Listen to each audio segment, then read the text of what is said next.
يرجع لنا قلبي معك مش قادر أنسى هواك يا حبيبي يا أحلى ملاك يا روح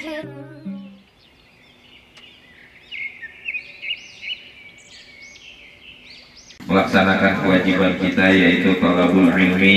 Mudah-mudahan senantiasa Allah berikan kita hidayah dan taufiknya. Allah jadikan ilmu kita ilmu yang bermanfaat. Amin ya rabbal alamin. Bismillahirrahmanirrahim.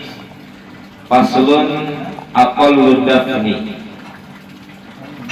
Pasal menjelaskan tentang cara menguburkannya, cara menguburin mayit. Ya, cara menguburkan mayit. Aqallud dafni, paling sedikitnya nguburin. Hufratun, yaitu satu lubang. Jadi yang namanya nguburin harus di dalam lubang. Kalau ada kan tuh di daerah mana tuh? Ternate apa yang masukin ke gua? Toraja. Itu namanya bukan termasuk ngubur yang kayak begitu, ya. Hufrah, jadi itu hufrah itu adalah berlobang, sesuatu lobang. Tapi enggak lobang seberapa apa istilahnya, seberapa dalam.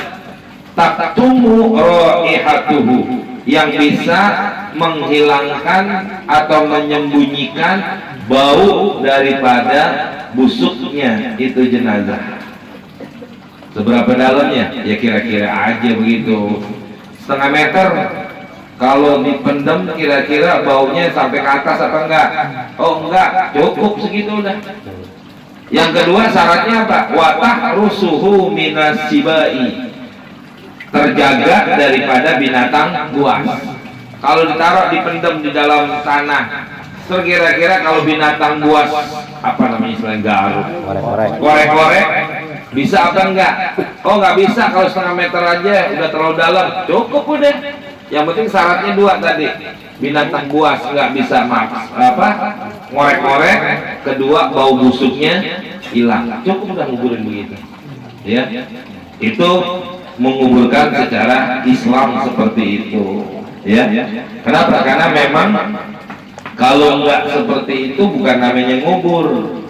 Ya, kalau yang namanya nguburin caranya dengan cara dipendam, artinya digali daripada lubang. Kalau kayak pernah lihat kuburan di Mekah nggak atau di Madinah? Perempuan nggak boleh masuk sih ya. Kalau yang pernah ke Mekah atau Madinah, ini perempuan apa namanya? Perempuan nggak bisa masuk ke Baki, ke Makla, perempuan nggak bisa masuk. Itu kalau di Mekah kuburan nggak kayak kita. Kalau kita kan digali baru dimasukin orang kan begitu. Kalau di sono kagak. Jadi karena memang di sono tanahnya tanah pasir, mereka mau digali gimana juga sedalam apapun gempur, tanahnya ambles begitu, nggak bisa.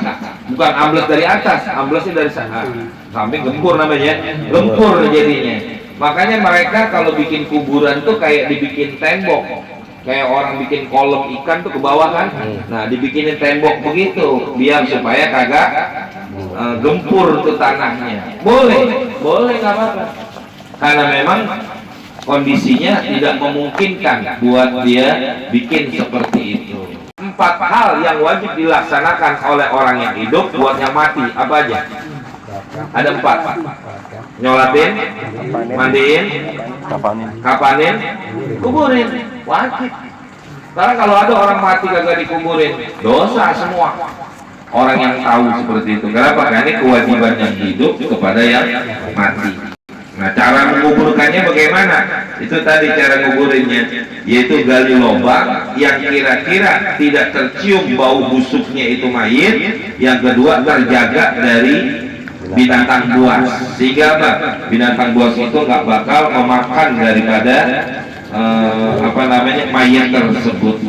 Caranya demikian, ya. Itu yang paling ringan, yang paling apa istilahnya, batas minimal. Nah, batas maksimalnya wa akmaluhu, yang paling sempurnanya dalam nguburin ini yang kita lakukan. Qomatun, orang berdiri siapa? Orang normal. Jangan orang terlalu tinggi juga. Selain dia berdiri, wa bastotun.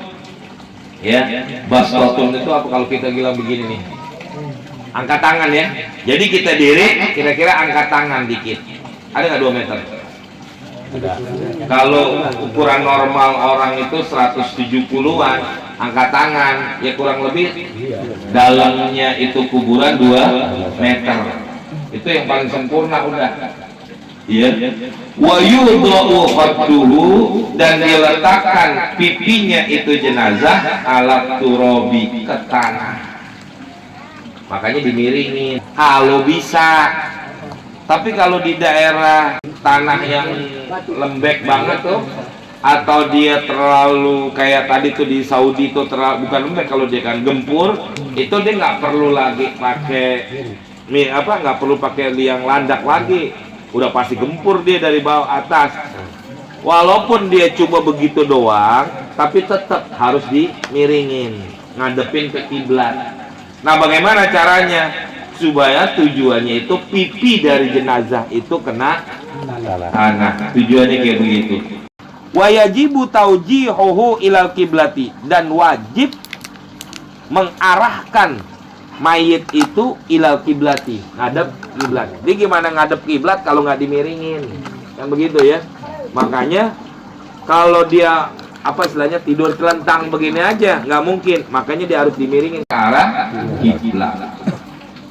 Sekarang kalau orang nguburin pakai peti, boleh apa enggak? Enggak daruratnya apa? Kalau ditanya boleh apa enggak, memang ini jangan hukum darurat ya. Ditanya sih boleh aja. Tapi yang afdolnya memang langsung. Ya, artinya apa? Tidak pakai peti.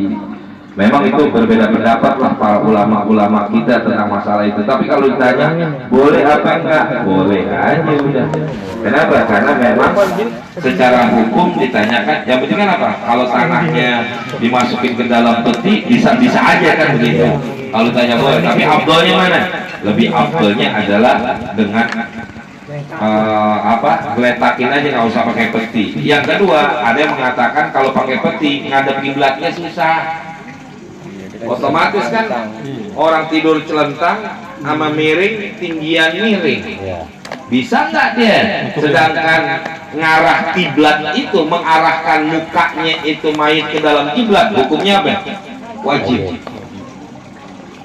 Itu aja udah.